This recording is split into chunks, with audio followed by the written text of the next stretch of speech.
I think it's 45 minutes. Okay. Look on the thing. Yeah. We are so excited to have you in this session. I know I kind of bullied one of the gentlemen to come in here. Don't but- say bully. I'm sorry. I strongly encouraged a couple coaches, and we appreciate that. All right. I this session that you are sitting in, of course, is positive parent engagement on the field of play. And Who's in the room? who are we having in the room? Who we have in the room? What we got? What Coaches. What type what of sports? What sport? What sports do we have? Football, tennis, softball, tennis, volleyball, Track, soccer. Great. Okay. Good. Let me ask a quick question. What is the difference between, or do you think there's a difference between athletes that say run track versus those that play football, those that play soccer or tennis? What might be, is there a difference or in who they are? Mm. Essentially, if you sleep around those games, that's baseball or football, you need a quarterback. Tennis. We appreciate that. And as a basketball player and a basketball mom, I tell my son he better walk around with that basketball in his hand, love on it. Love to it. It should be a part of your everyday. And as a softball coach, the same exact thing. Volleyball. So we definitely understand the love for whatever you're doing. Embrace it, coach. Well, as we get ready to present, as you see up here, it says 2 roles, 1 engineer partnership. We look at anybody is your coach or anybody have the dual role of being an athletic administrator too. Oh, okay. Oh. I knew that was going to be a possibility. I'm Alva Amaker. I was athletic administrator. Been a coach of volleyball. I have a volleyball club. Anybody in that culture world of travel sports? Anybody in that? Yeah. And so, is there a difference there? When you get the athletes that show up in that program, or your parents that show up in that program versus the school program, because the dynamics look different. The dynamics look different, but it's still one goal. No matter how you show up or where you show up, the goal, especially when it comes to parent engagement, is still the same. We want our athletes to be able to excel. I am the author of the book called Leading with Grace, which is building civil sports communities. GRACE stands for goodwill, respect, accountability, civility, and excellence. That's what we build our culture on. Ensuring that people walk in and you respect them as a person and knowing that their intent is not bad. Respecting them, showing them dignity, even if in a negative kind of interaction, that you can respect them and how you say what you say. Accountability, that's major in team sport. Shows that much more when you're an individual. I can say in track, ain't nobody with you in your lane, they in that lane. When that doggone gun goes off, it's you. And that tape at the end. If you get there, whether you first, last, whatever, you can't blame a teammate for a bad pass or bad throw, nothing like that. There's no official that's going to sit there and say you have nobody to blame. So accountability is huge. Civility, being kind. Being kind, saying things in the way in which you want people to say it to you or say it to your child. Do we exemplify that?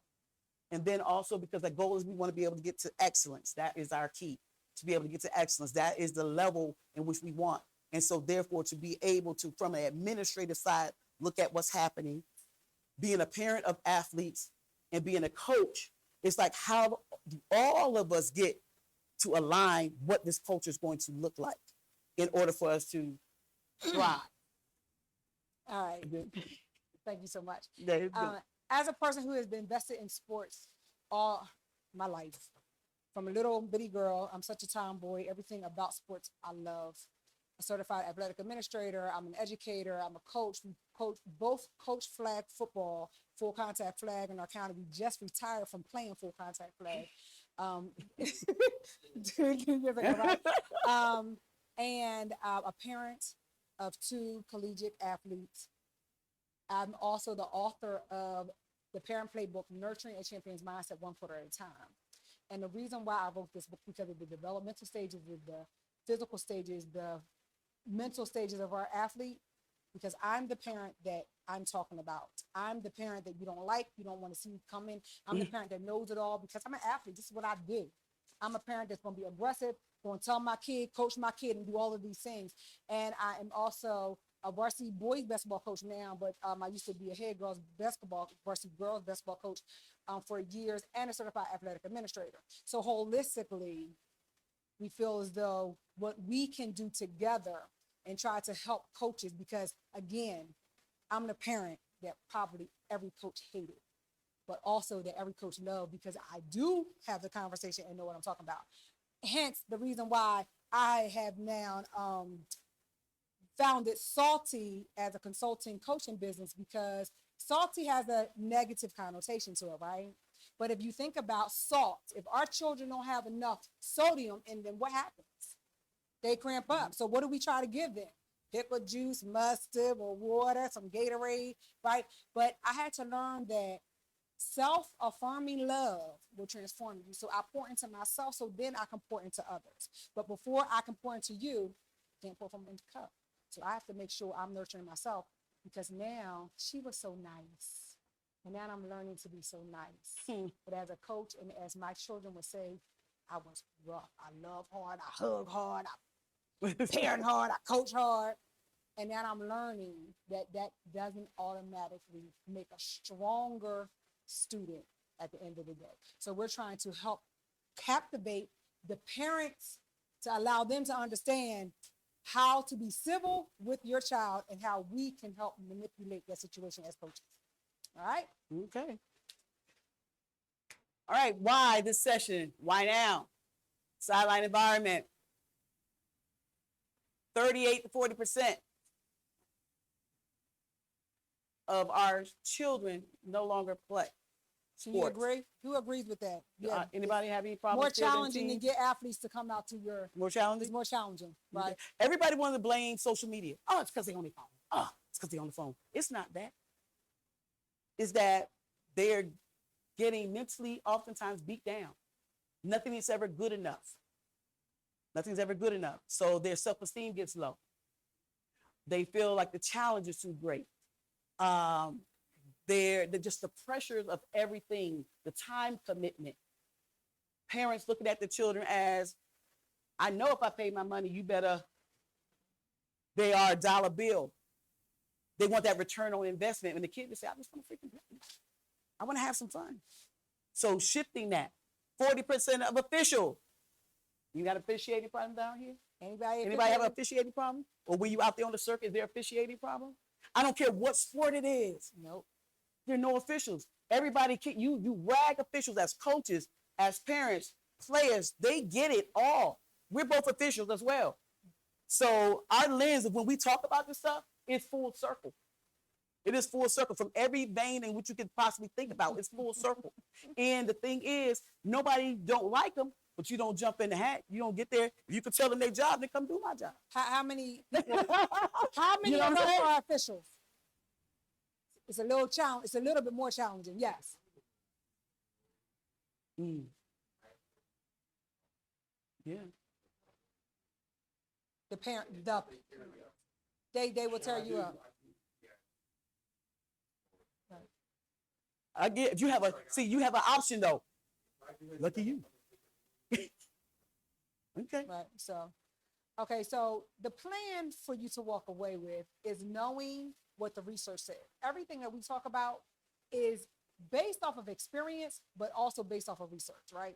So we want you to walk away with what the research says in the 3 phases of the parent engagement cycle. There are 3 phases of the engagement.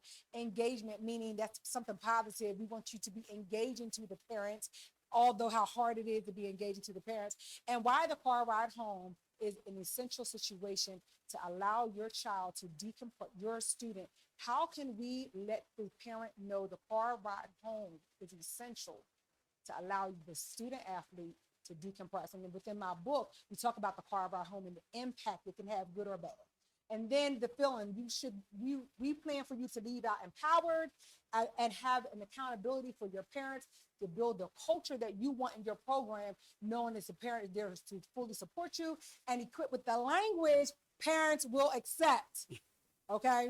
And then the doing part, to conduct the parent meeting, the engagement, audit, to draft and revise their preseason meetings, and to apply grace. And at the end of grace, remember, is excellence. So the opportunity to be excellent at the end of the day.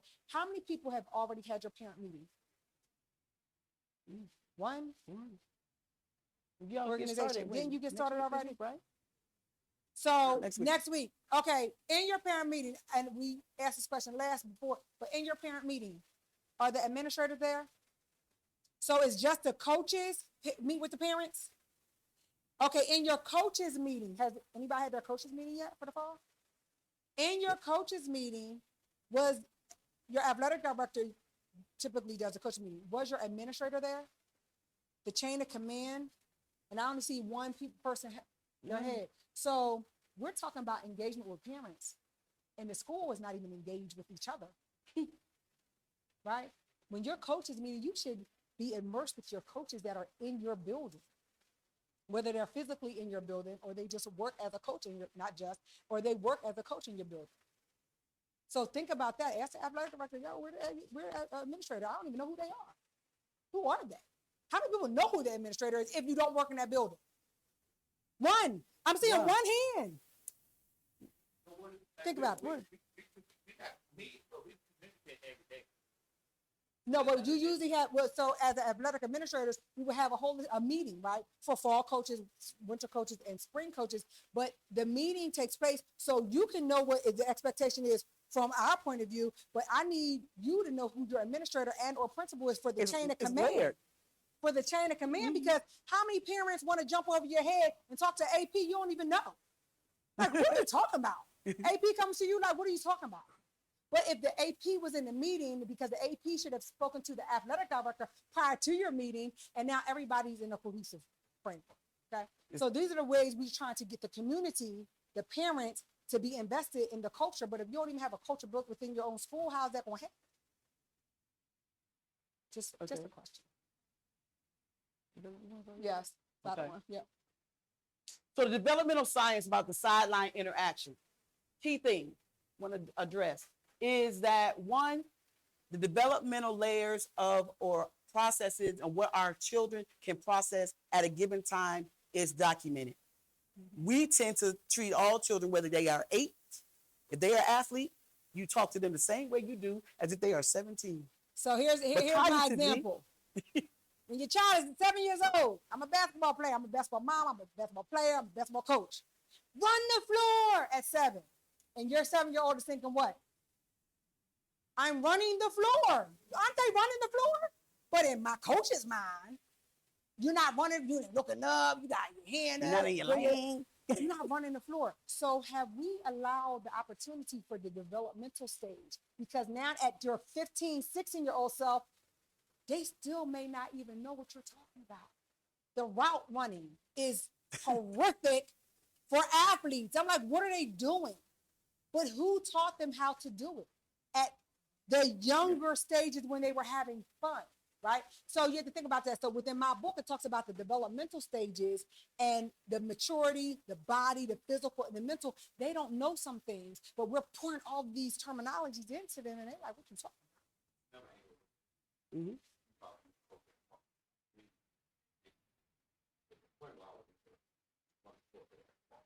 Exactly. So, but guess what? Yeah. No, thank you. But guess what? The parent who don't know nothing, get the rebound, all get the the rebound, get the It's rebound, all the get the rebound, get the rebound, steal the ball, steal the ball. It's not that easy, right? So the PG, once I give you the ball and I do the outlet, first of all, basketball, my PG should already be on the outlet, ready to handle the rock, right? And try to figure that out. But at the end of the day, where are they running, right? But if your parent is saying, run the floor, I got the ball, your head should be, look up. That's what they should be saying. You know what I mean? But this is how that works. So I'm sorry, I digress. She I digress, I'm she's sorry. excited Sorry. about basketball.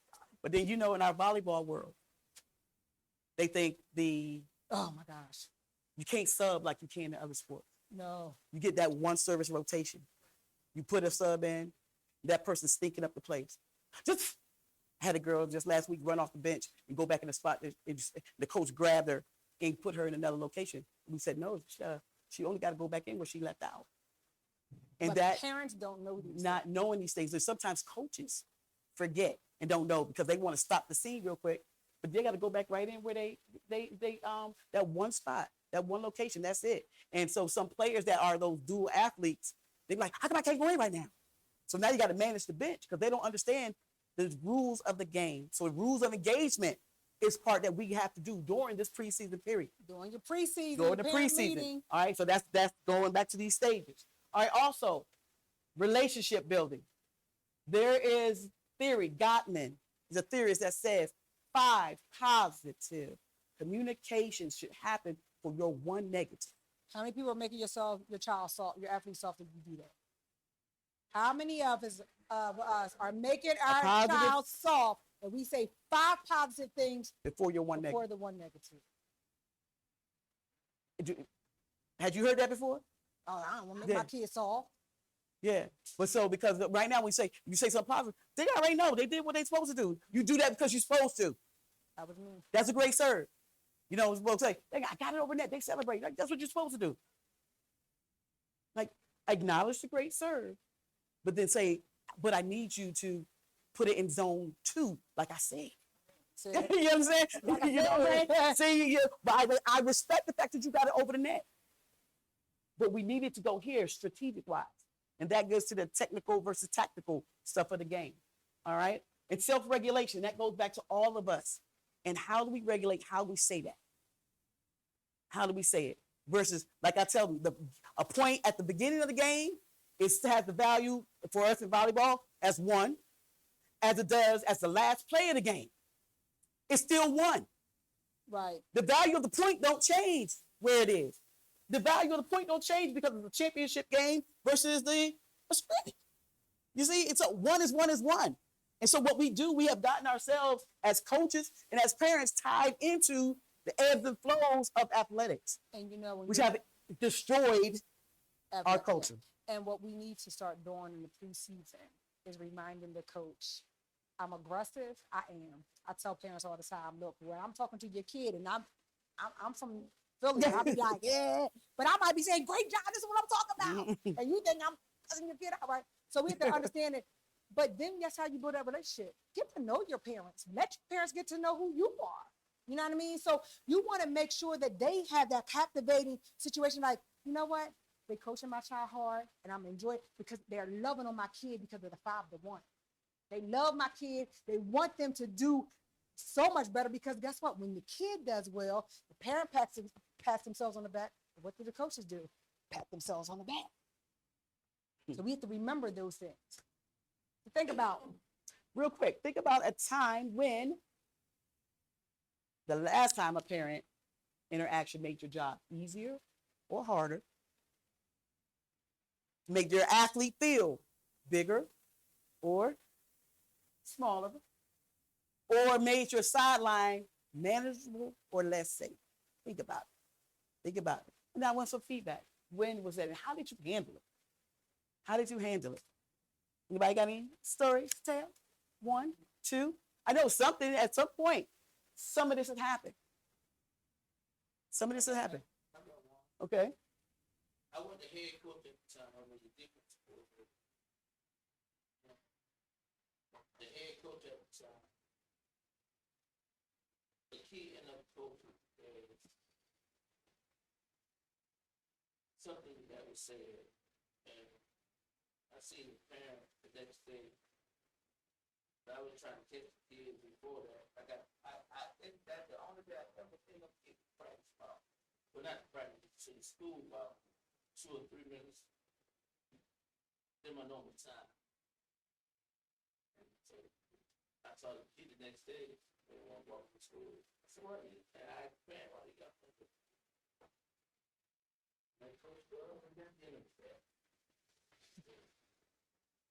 I just think from that day forward, I was always so in kid, yeah, be something. Mm-hmm.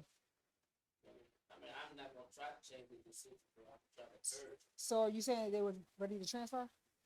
No, well, this, Oh, okay. they can't Mm. transfer. I mean, Can't they're just not gonna get. I got you. transfer in high I school. got either. you. Okay. But they go. But But they it do. was 8th grade. Right. Mhm. Yeah, yeah. Okay. Anybody else? Okay. Mm. So Beautiful. all the time.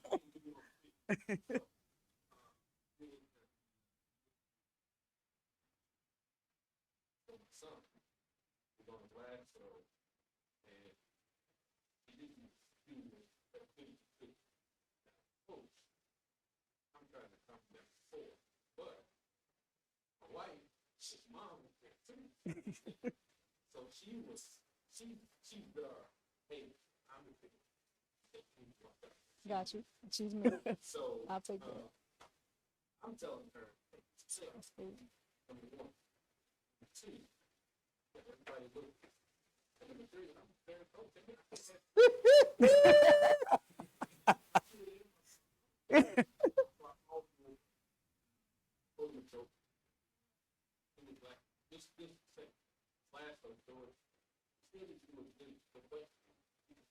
Mhm. Yeah.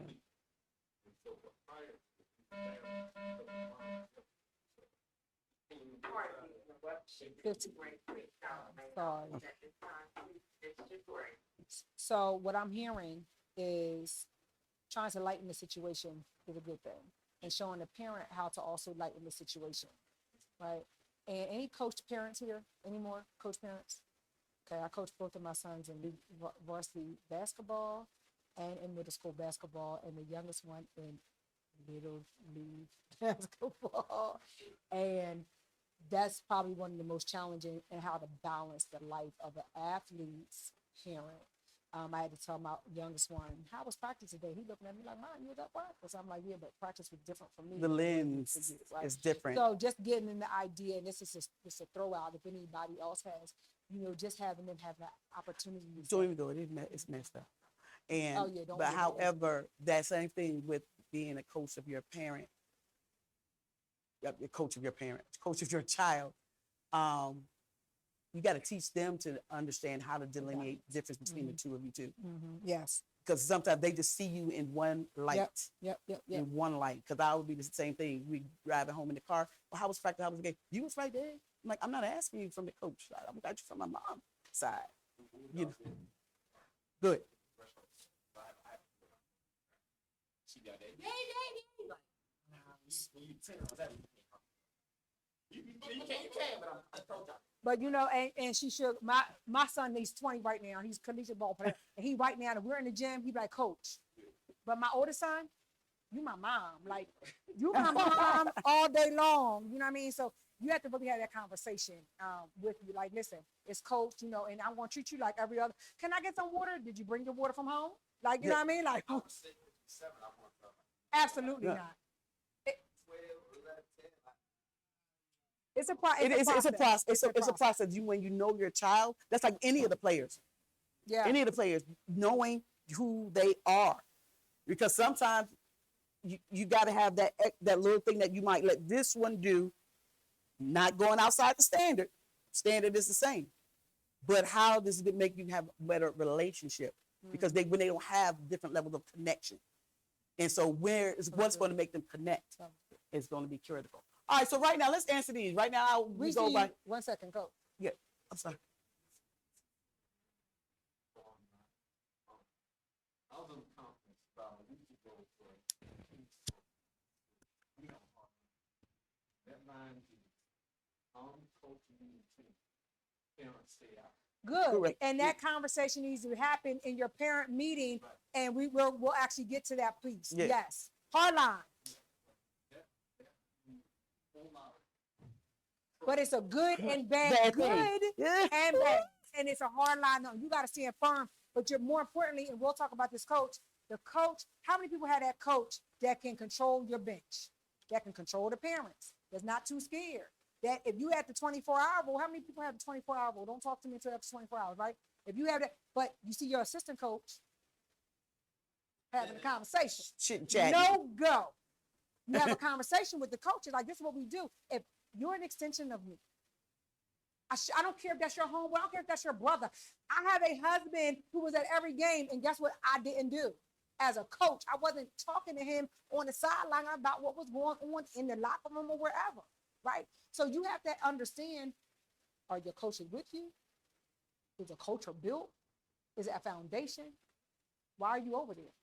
So it's a hard line, and you have to have that conversation, a hard conversation with your coaches meeting and with everybody else to understand what are we going to do collectively as a unit. We said It's a good, It's we a wanna good and get bad. to the good and bad.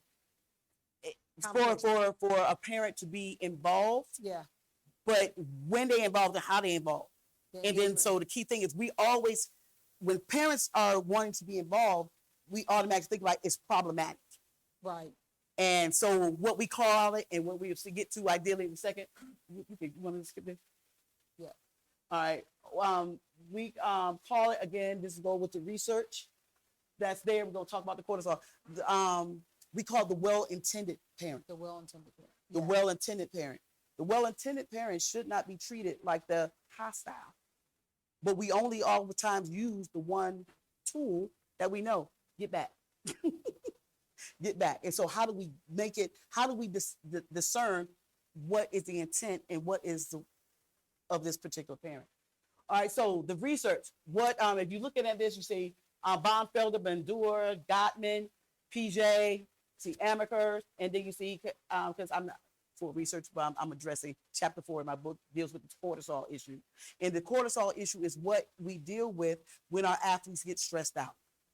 And with social, when they're salty, it's like the social, how can the parents and athletes and the coaches, how do we all self-regulate to be able to support the thriving of the child?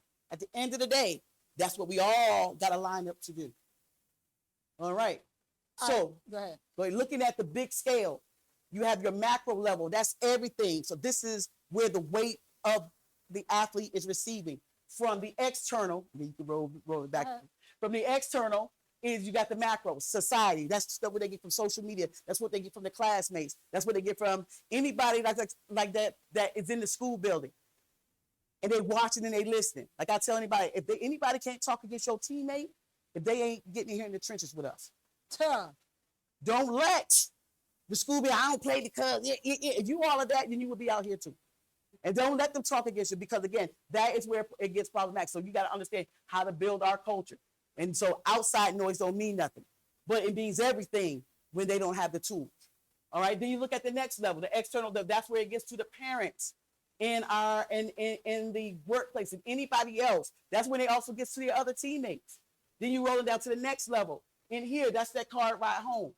We know when a parent had talked about you as a coach when they come to practice the next day. Everybody knows it. But do we, or do you all feel, is it our place to tell a parent what they could talk to their kids about in the car or at home? I think in my book, Even though you know it rolls it back into your practice. it shares the appropriate way to discuss that part of the car ride home, right? I'm a coach. We instill 2 hands, butt down, squeak, squeak, right? To go down, right, and close out. Thank you. But the one hand close out is good too, right? But what That's we do philosophy. is 2 hands.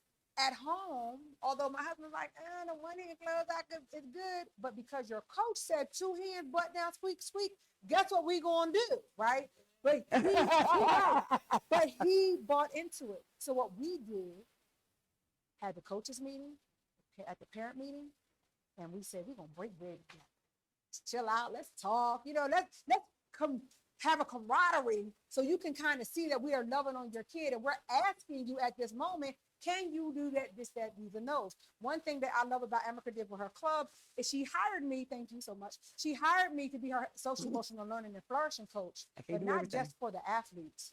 But I was there, and we also instilled this value into the parents. And all the parents, the feedback was so great, because they said, I kind of didn't buy into what you were saying, but it brought a better relationship with me and my child.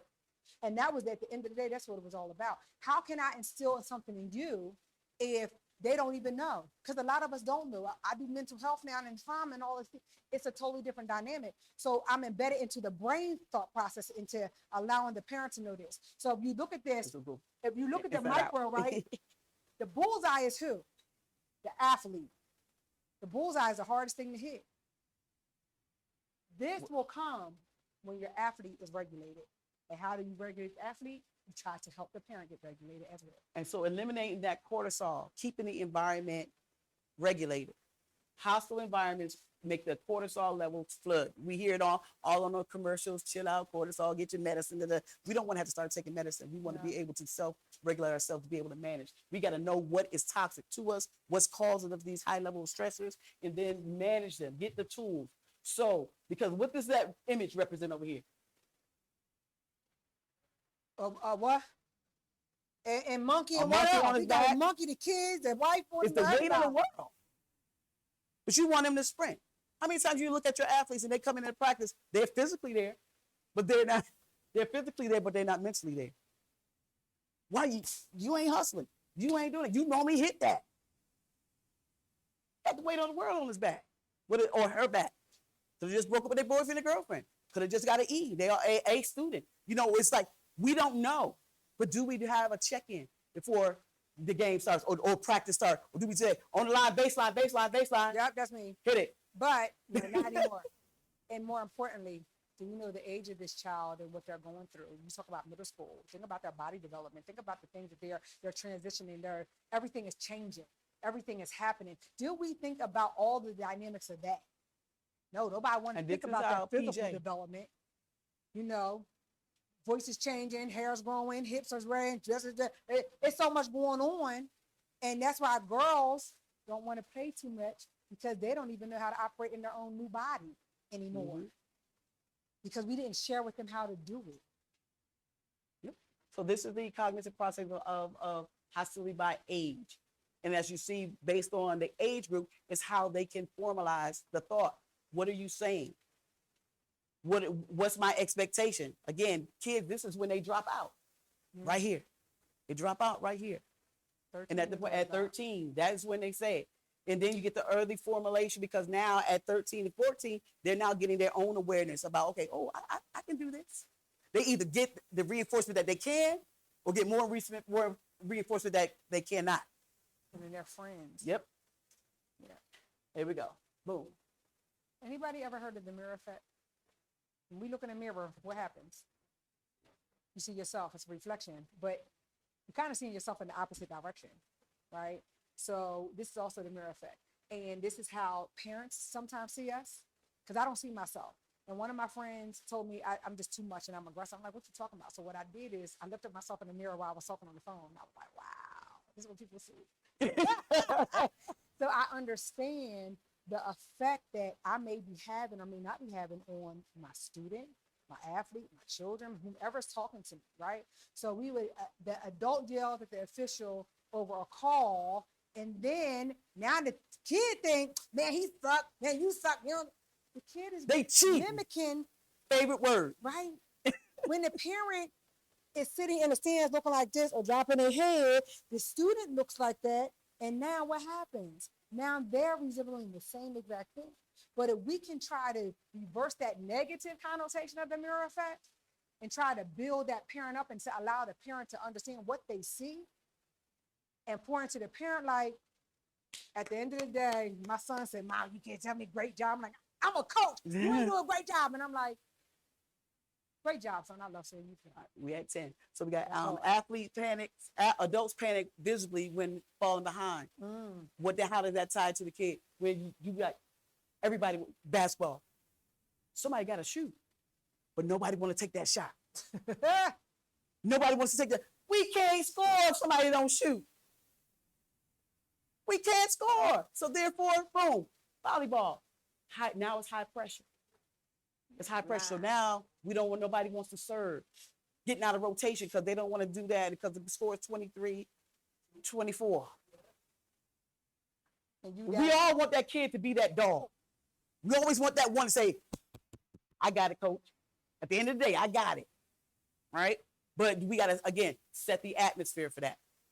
And it don't happen by coincidence. It is something that is practiced. It is programmed. It is structured in how it happens.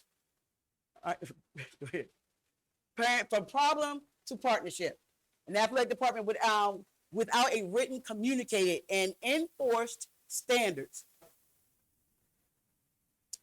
is Meaning- where Go ahead. we do it in 3 layers. Right now, we are at this point where we got to think about now, before, during, and after the season. Now we at the very beginning. But have we looked at our posts? Did y'all do post surveys at the end of your seasons? Okay, if you did do them, did you look Okay. at them? Did you prepare for what you did? Did you make any adjustments? Or do we regurgitate the same stuff every year? And you've been coaching for however long, and you still use the same stuff. And as you know, our children that we had 10 years ago are not the same kind of athletes we have now. Ooh, baby. But yet and still, if you're not changing what and how you're talking and bringing in new language, bringing in new techniques, bringing in new strategies, Yeah. we're not going to get the results that we want. And this Y'all is are- how. Please pardon interruption. Please pardon interruption. 5 minutes. Give a 10-minute warning. Oh, okay. Number 10-minute warning. We good? Number 2, if you're completed with your assessment, must not be inserted in the cafeteria. It can be done in the courtyard. All right, so this is how you're going to try to shift parents to develop partners. Again, self-affirming love transforms you. Right now, what you're doing right now, you're pointing to yourself. You're pointing to yourself. So you have the opportunity to pour in to your student athlete and to the parents, right? So you want to make sure that these things are happening, right? And the 3 phase one, phrases. preseason. Preseason. Hold on, wait for a second. Preseason. It's only one person who had their preseason meeting, correct? One coach. In your preseason meeting, coach, do you have a contract for the parents? Good. Not good, but good, right? Because if you're sitting in front of the judge, right? That verbal contract means 0. Because now I can say, well, according to August or whatever, you signed this saying that you're gonna give me 24 hours, right? So yes.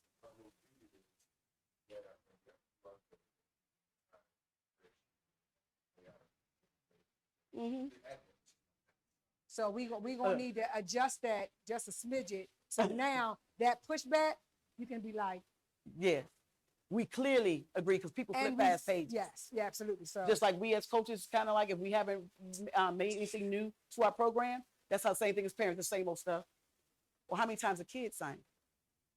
Or look at it or open it, right? So right now, the institutional layer is what we're doing now. Risk management. Risk management is having signed, documented things that it was clearly stated, everybody understands what the expectations are, setting the standard. Having the preseason, the code of conduct, because this right here is what we always dealing with. But athletic administrators, some that are present, some that are not present, they do it in order to make sure we have a checklist so you can check the box and say you did it, but more importantly, I but it think don't shift the culture. it's important to have, it's essential to have the signed document. So when that parent jumps over your head and jumps over somebody else's head, you've already signed the chain of command. So that administrator is going to redirect them to the AD should redirect them to the coach. Have you had the conversation after 24 hours? Because I wasn't allowed to approach you after the game, right? So now when they jump all over your head, everybody's in a cohesive unit saying, no, you have to have the conversation with the coach after 24 hours. So it just kind of, And what are the things that will dictate when you don't? You can talk to me within 24 hours. yeah. There's a guidelines there. It ain't everything is not off limits. Is there certain things that can, these are the parameters. Knowing when everything is appropriate at the right time and right place. Right. Yeah. You know, so that's the part that we have to build upon. And so, because the coach at the end of the day is the one. Coaches, we are the front line of being able to establish a relationship that we need to be able to have in order to get the culture that we want, to get the players that we want, and to have a well-managed organization. Because the athletic administrators can put out all the material that they want. They're covering CYA. Yeah, we all know what that is. That's their role, CYA. But at the end of the day, it falls on the back of You. Because if you say something wrong, you the first one on the news. Coach so and so. Yep. It don't say the athletic director name. It don't say. It might say associate the school, but it's going to be the coach first. Yep. How did that coach handle it? Whether you are the head coach or the assistant coach. That thing of I ain't the head coach. I'm just going through. But as a team, we are one unit. We one team. We're only as strong as our weakest link. So again, with understanding who your coach is, do you know who the weak links are or the strongest one in your program, and what role do they play? Okay. So phase two.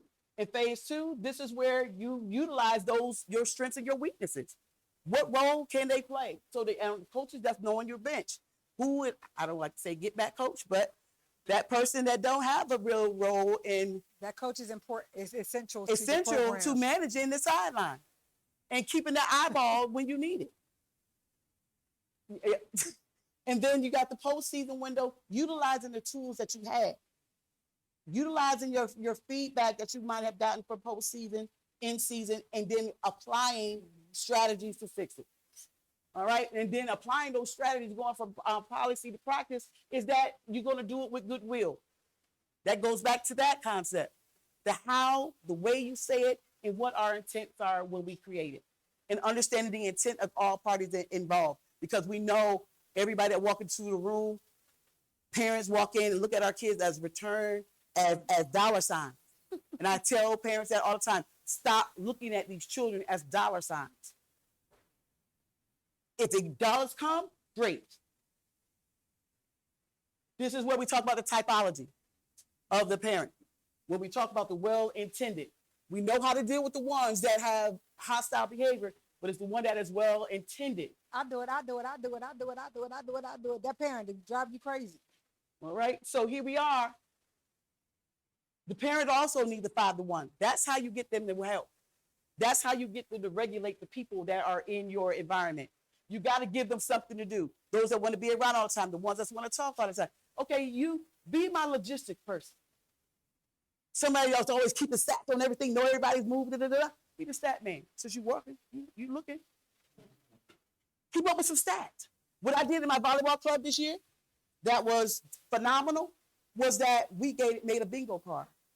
Every player had a bingo card. We had a bingo card for the player and a team card. And so while the player is sitting there watching the game, they're seeing, did they get the kill? Did we get 5 points within? Did we make a run? Did we do these certain things that we put on this card? And so they're now watching the game with particular reasons versus seeing who's making errors. So changing the lens of what we're looking for and what we're doing. Collect all the food for concession stand. All right, here we go. Intent versus impact. That's where we was talking about that parent that wants to talk about things, wants to help in the garage, teaching that, but then because they don't understand that their intent is well, but it can negatively hurt us if it's done against what we have set forth in our program. And that's a breakdown of that particular scenario. The compliance. Because right now, if we only think about things as rules and not relationships, then we're only building on compliance. Yeah. Do it because it's on the paper to do. Not because it's the right thing for this child at the end of the day. Not because it will make us all better. Not because it will create more safety. Not because it will make us all have alignment in what we are experiencing, what we choose to put our child in sports to be able to do and accomplish. All right, and that is, you want to talk that one? No, go ahead. Okay, so when looking at the track, this is where we are. LTC, that's a risk management. Standard operating procedures. What are they? You have to speak the language that you want them to know. Right. Standard operating procedures is this time we need them at practice. This is what they should need to have. This is where they will be located. This is what time they be getting out. This is where they will stand when we release at the end of the day. That is standard operating procedures. No matter if the head coach can't get there because life happens. Nothing should break down because somebody didn't show up. No, that should never happen. All right, so you layer those goodwill principles in there, the intent of the person, or and enforce instead of just enforcement. And then you have the salty, the relational layer. And that's how you scaffold this process. You scaffold the process. So everything is not coming in the same way all the time. And based on who the role is, what the situation is, you have some tools to be able to apply to each situation. And remember, the age of the student also matters.